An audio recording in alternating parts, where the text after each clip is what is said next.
Have you ever met someone who seemed to have everything? The charm, the ambition, the success. Yet behind their smile was a quiet emptiness they couldn't explain. Our story begins with such a man, a traveling salesman, always on the move, always reaching for the next deal, the next destination, the next promise of fulfillment.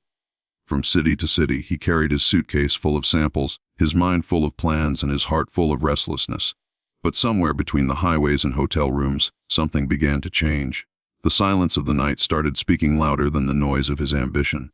The emptiness he once feared began to reveal itself not as a curse, but as a call to something deeper, something real. You see, most of us are traveling salesmen in one form or another.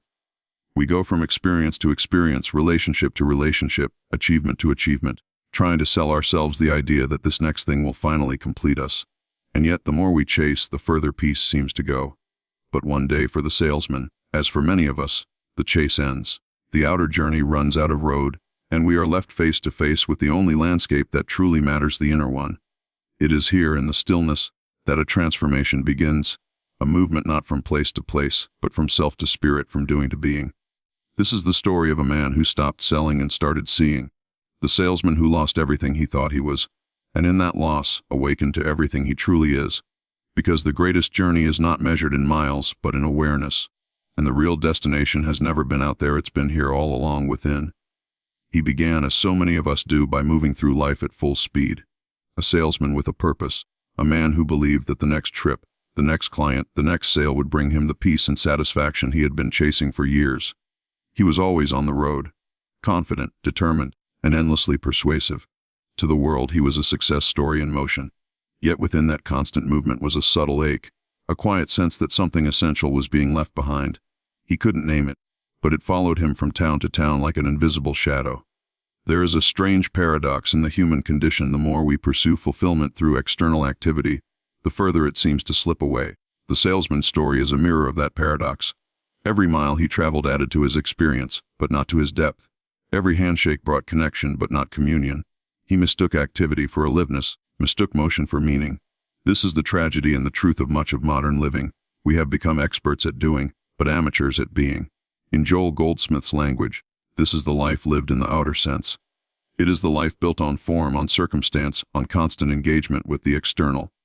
There is nothing wrong with it, yet it is incomplete, because without a conscious awareness of the inner presence, the divine essence that animates all, even the most successful life becomes an elaborate form of exhaustion.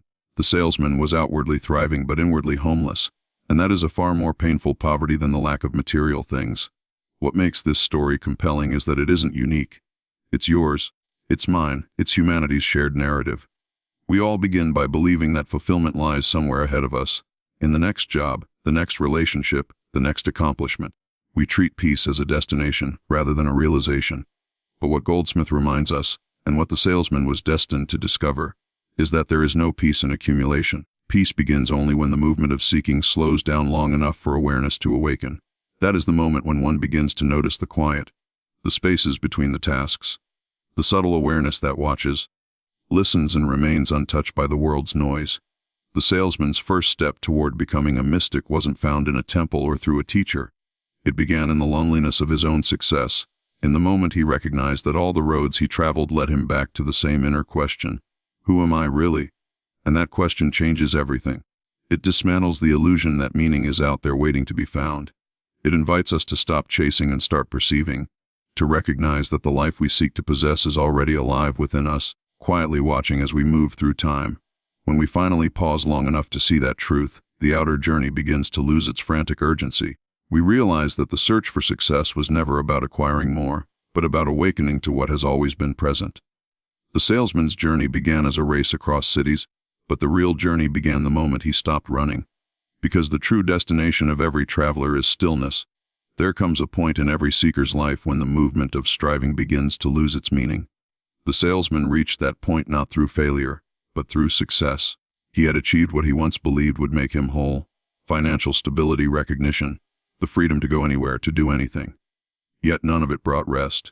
He would return to his hotel rooms at night, surrounded by signs of accomplishment, and feel a strange emptiness sitting quietly beside him. The applause of others faded faster now, and the satisfaction of achievement dissolved almost as soon as it appeared. It wasn't despair exactly. It was something quieter, deeper, a subtle recognition that the outer world had run out of answers. In Joel Goldsmith's language, this is the moment when humanhood begins to exhaust itself. It's not a failure, it's a revelation. We discover that what we've been chasing cannot satisfy us because it was never designed to. Every achievement, every goal reached, serves its purpose only to push us closer to the edge of something greater. The exhaustion we feel at that edge is not a weakness. It's the soul's signal that it's ready to awaken. The salesman had been driven by momentum for so long that stopping felt unnatural, yet it was in that stillness, in that quiet recognition that success wasn't enough, that his transformation began. Most people resist this moment. They interpret it as depression, midlife crisis, or loss of motivation. But spiritually, it's something sacred. It's the soul whispering, "You've seen what the world can give. Now, are you ready to see what you already are?" This stage, the emptiness after achievement, is one of life's most profound teachers. It strips away the illusion that fulfillment lies in doing more, being more, acquiring more. It confronts the mind with its own limitation. You can have the perfect career, the ideal relationship, even the spiritual vocabulary, and still feel untouched by peace. Why? Because peace does not exist in accomplishment, it exists in awareness. The mind can collect experiences, only consciousness can realize truth. And so the salesman's journey inward began not in joy, but in disillusionment. His exhaustion became his initiation. For the first time, he began to question not his results, but his motives. What was he really pursuing all this time? Security, approval, a sense of self-worth built from the applause of others. These questions, uncomfortable as they were, broke something open in him. They dissolved the illusion of control and revealed the quiet hunger for meaning beneath the noise of ambition. This is the sacred breaking point that every mystic encounters. The moment when the outer world no longer satisfies, and the inner world begins to call. The salesman didn't yet understand what was happening, but the silence he once feared now began to feel different. Less like absence, more like invitation. He was standing at the threshold between a life of motion and a life of awareness. The tragedy of most lives is that we keep running when the soul is asking us to stop. We keep building when life is asking us to listen. But wisdom begins when exhaustion is no longer resisted, when we realize that what's dying in us is only the illusion that the next thing will make us whole. And so the salesman, like many of us, discovered that sometimes you must lose interest in the world to discover life itself. The end of striving is not the end of life. It's the beginning of awakening. One evening, after yet another long day of travel, the salesman sat in a quiet hotel room, surrounded by the stillness he used to avoid. There was no sound except the hum of the air conditioner and the faint murmur of traffic outside. Normally, he would have turned on the television, made a call, or planned his next meeting, anything to fill the silence. But that night, he didn't. He simply sat. Not because he intended to meditate or seek enlightenment, but because something in him had grown tired of seeking altogether. And in that stillness, something subtle began to shift. The silence that once felt empty began to feel alive. It wasn't the silence of absence. It was the silence of presence. There was no voice, no vision, no message from above, only awareness, quiet, whole, unhurried. For the first time, he wasn't trying to reach anything, change anything, or make sense of anything. He was simply there. And in that moment, the salesman unknowingly stepped into the life of the mystic. Joel Goldsmith often spoke of this moment as the beginning of true prayer. The kind that isn't about asking or pleading, but about listening. Not with the ears, but with the heart. The outer man prays to a distant God. The awakened one listens to the presence that is God within. The salesman began to experience what words could never explain, that stillness is not nothing. It is everything. It is consciousness becoming aware of itself. Psychologically, this was the point where the restless mind lost its grip. For years, his thoughts had been his constant companions, calculating, predicting, worrying. Now, as he sat in the quiet, the machinery slowed. He saw that his thoughts were not him. They were merely movements passing through awareness. The thinker, the doer, the achiever, all of it was part of the outer story. But behind that story was a deeper identity that needed no success to exist. It had been there all along, waiting to be noticed. This realization didn't come with fireworks or drama. It came as peace. A peace that wasn't achieved but revealed. Like the sun that appears when the clouds finally move aside. That peace carried an authority, a completeness that no external success had ever given him. He didn't fully understand it, but he could feel it, and that was enough. From that night forward, he began to sense that life wasn't something happening to him. It was something happening through him. The more he listened, the more he realized that silence was not empty space, but sacred presence. It was the ground of being, the living field from which all action arises. In that discovery, the salesman found what every restless soul is seeking, the end of separation. He hadn't reached God. He had simply stopped long enough to realize that he had never been apart. And that is the paradox of awakening. What we chase with all our strength is found only when we stop chasing. The silence we fear is not the absence of life. It is the sound of life itself. As the salesman sat in the quiet more often, something unexpected began to happen. The silence that once felt unfamiliar became like an old friend, steady, trustworthy, always waiting. And from that silence, a realization began to unfold, slowly at first, then with unmistakable clarity. He began to see that the person he had always thought himself to be, the ambitious, hardworking, clever salesman, was only a fragment of a much greater reality. For years, his entire identity had been tied to that image, his name, his role, his success story. But in the stillness, he sensed something deeper watching it all unfold. Something unchanging, untouched by failure or success. This was not a thought or a belief. It was an awareness. He could feel that behind the personality, behind the mind that sold and strategized and sought approval, there was another presence entirely. Quiet, luminous, real. And with that recognition came a profound humility. Because he saw, perhaps for the first time, that his life had never been powered by personal will, but by a universal life flowing through him. Every breath, every encounter, every movement had been an expression of something infinite, something he could never own, but only recognize. Joel Goldsmith called this the realization of the I am. It is not the ego declaring importance, it is the soul awakening to its source.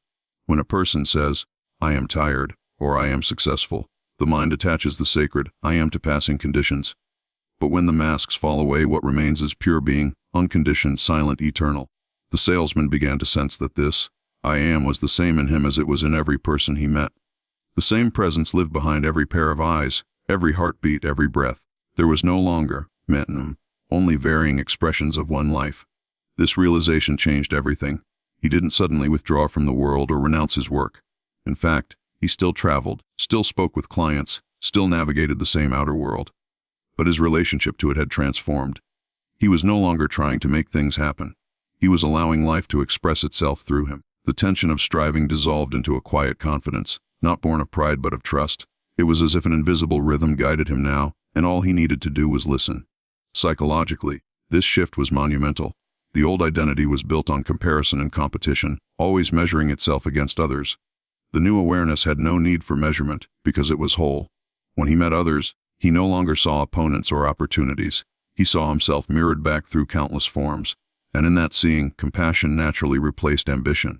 He began to live as a witness to the divine unfolding of life, rather than its controller. The salesman who once believed his worth was earned discovered it was inherent. The one who spent years proving himself found that there was nothing left to prove. And that is the quiet power of awakening. It doesn't make you greater than others, it makes you one with all. When you truly know, I am, you no longer need to become anything at all. When the salesman finally began to understand who he truly was, not as a role, not as a personality, but as awareness itself, his life didn't suddenly become detached from the world. Quite the opposite. He continued to travel, to meet people, to work and engage with the same daily realities. The difference was that now he was no longer living from the surface. The motion remained, but the motive was gone. What had once been driven by ambition now flowed through presence. He no longer acted to get, he acted to give, and that quiet shift in consciousness changed the very texture of his experience. Joel Goldsmith often emphasized that spiritual realization doesn't remove us from the world, it redeems it. Enlightenment isn't about retreating into a cave or escaping life's demands. It's about learning to move through the same world with a different awareness. The salesman still boarded trains, still negotiated deals, still interacted with the same people, but he did so from an inner calm that nothing external could disturb. He had discovered what Goldsmith called the invisible center, that still point within where God meets man, not through words, not through effort, but through awareness. In psychological terms, he had transitioned from reaction to response. Before, every event triggered emotion, fear, pride, anxiety, hope. Now those waves still rose and fell, but they no longer carried him away. He watched them. He allowed them. He let life flow through him without resistance. People noticed it. Clients who once came to him for business advice began to stay for conversation. They couldn't name what had changed, but they could feel it. His presence carried a calmness, a subtle radiance, as though he was listening from somewhere deeper than the mind. And this is the paradox of true spirituality. When you stop trying to influence the world, your very being begins to influence it effortlessly. The salesman didn't preach or try to convert anyone. He simply lived from truth. His outer life became a silent teaching, a reflection of what it means to live from the center rather than the circumference. The same meetings, the same markets, the same movement. But now, everything was illuminated by awareness. This inner shift also brought a new sense of compassion. He could see behind the faces of others, the anxiety in their striving, the loneliness in their laughter, the same restlessness that had once driven him. But instead of judging or trying to fix anyone, he simply met them where they were. His presence itself became a quiet invitation, a reminder that peace isn't found in success but in surrender. He had become, without realizing it, a mystic in motion, not a man separated from life, but one so deeply united with it that every act became sacred. The hotel rooms, the train stations, the endless roads, all of it now felt holy, alive with meaning. For him, the divine wasn't hidden in silence anymore. It was shimmering in every encounter, every breath, every moment of being. And perhaps that's the highest form of spirituality, not to leave the world, but to see it rightly. When you live from the center of peace, even your smallest action becomes an expression of God. As time went on, the salesman noticed something remarkable. The more deeply he lived from inner stillness, the less he felt the need to search for anything. The journey that once consumed him, the endless movement from one destination to another, had dissolved into a quiet sense of presence that traveled with him wherever he went. The roads were the same, the landscapes unchanged, but the traveler was no longer the same man. What once felt like a restless pursuit had become a peaceful participation in life's unfolding. He began to understand that the journey he thought was taking him across miles was, in truth, taking him within. Every city, every stranger, every silence had been guiding him back to himself. In his early days, he had imagined the spiritual life as something separate, almost lofty, a world far removed from his ordinary experiences. But now he saw that the mystical was not somewhere else, it was right here, hidden within the ordinary. Every moment, every encounter, carried the possibility of revelation if one was still enough to see. Joel Goldsmith often said that heaven is not a place, but a state of consciousness, and that realization had become vividly clear to him. The outer world had not changed, his perception had. Psychologically, this was liberation. He no longer lived divided between a self that wanted to control life and another that longed to surrender to it. The two had merged into one seamless awareness. This didn't mean he was free of challenges or emotions. He still faced uncertainty, loss, even moments of doubt. But beneath them all was a steady knowing that no event could touch the essence of who he was. He had discovered the timeless within the temporary, the infinite within the finite. That discovery dissolved fear, because fear only belongs to the part of us that believes it can be lost. It was in this realization that the salesman finally understood what his entire life had been leading toward. The miles he traveled were not mistakes or distractions. They were part of the awakening. The outer journey, with all its striving and exhaustion, had been the necessary mirror reflecting his inner condition. Life had used every circumstance to bring him to this point of awareness. What he had called detours were actually divine directions, leading him back to the still center of his own being. There, he saw that the mystic's path is not about escaping life, but about seeing through it, recognizing the divine thread that runs through every human story. His work, his conversations, his silence, all became expressions of the same truth, that the presence he had once sought was never absent. It had been quietly breathing him, guiding him, living through him all along. And so, the salesman who once sold illusions of fulfillment became a living demonstration of fulfillment itself. Not because he found something new, but because he finally stopped running from what was already here. The road had never been leading him anywhere else. It had only been leading him home. And perhaps that is the secret of every journey. What we seek is never ahead of us. It is the one who is seeking.